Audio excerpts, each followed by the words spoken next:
Today's latest top stories from Blue Eye Media.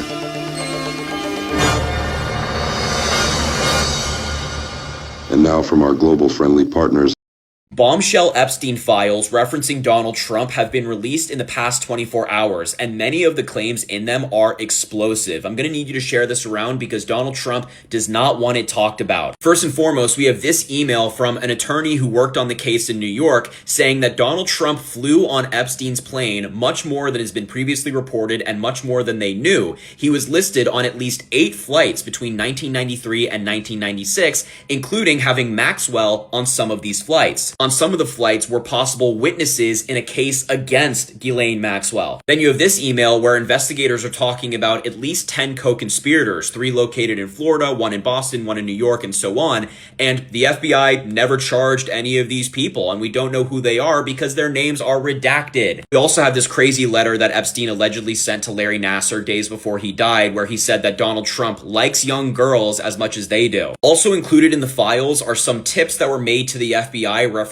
Donald Trump. I will say that none of this was proven. These are just allegations against Trump, but they are explosive. This one is about a redacted limousine driver who said Trump made a very concerning phone call in 1995 while being driven to an airport, repeatedly saying Jeffrey on the phone and referring to abusing some girl. The file cites an unnamed person who said he, quote, assaulted me, referring to Donald Trump. Here's another one that accuses Donald Trump of very illegal behavior, paying somebody to blank, blank, blank. We don't know, it's redacted, but you can read for yourself. And finally, this one, among many more out there, this is a tip from Epstein's brother, Mark, who said that Epstein was killed and he believes that Donald Trump had something to do with it. So these are pretty serious documents. I'm still combing through all of the files. They released 30,000 of them last night. I will keep you updated, but man, it's bad for Trump.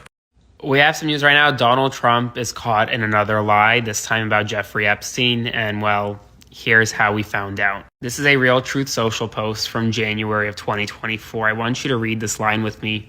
Also, I was never on Epstein's plane or at his stupid island. Okay. Now let's read this document released by the Department of Justice today. For your situational awareness, wanted to let you know that flight records we received reflect that Donald Trump traveled on Epstein's private jet many more times than what previously has been reported. 8 flights between 1993 and 1996, including 2 flights where 2 of the passengers were women with possible witnesses in a Maxwell case. He said he was never on the plane to get elected. That was a lie, and it's time to call him out on it. Another day.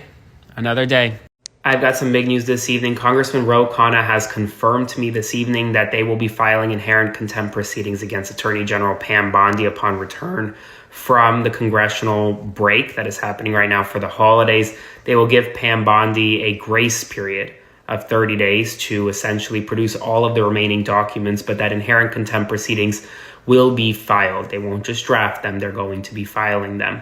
At the same time, Ro Khanna says that members of Congress will be asking the Southern District of New York to appoint a special magistrate to review whether or not redactions were properly made in various Epstein files. That is a significant development because it is the courts that would be holding this Justice Department accountable, not Congress, if the courts were to appoint a special magistrate.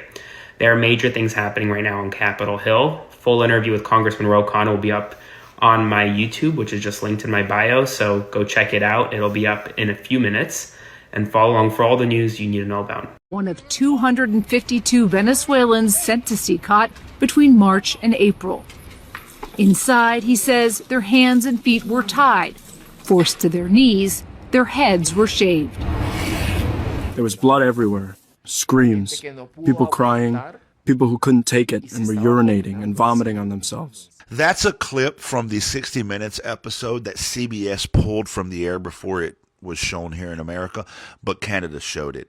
It was a documentary of sorts about the men that were sent from America to the torturous, inhumane CECOT prison in El Salvador. 253 men were sent there from America. 3% of them had violent crimes on their criminal records. 8% of them had any kind of criminal record whatsoever. None of them should have been sent there. 0% should have been sent there. Because regardless of whatever your criminal past is, number one, you deserve due process, and number two, America should not be supporting inhumane, torturous treatment.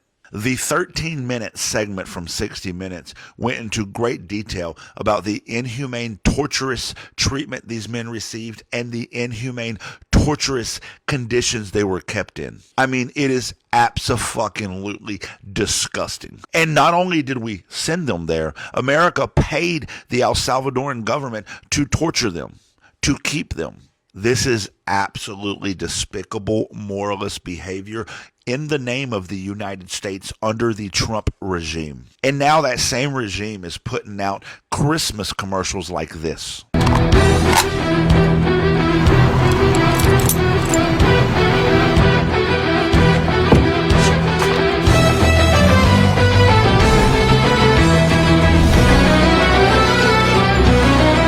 America is a moralist, unethical country actively committing human rights violations. The way we are treating the immigrant community is absolutely despicable, and it's in violation of international human rights law. The conditions in that prison are absolutely in violation of international human rights law. There's no world where we should be sending immigrants from this country to be tortured in another country. 92% of them have no criminal record. 97% of them have no violent criminal record. And again, no matter what their criminal record is, shouldn't have been sent there. ICE determined that these men were part of Trinidad Agua because of tattoos they had. They were making assessments that they were unqualified to make and then sending these men away to foreign prisons to be tortured. Enough is fucking enough. How long will we allow our country to be the face of international human rights violations?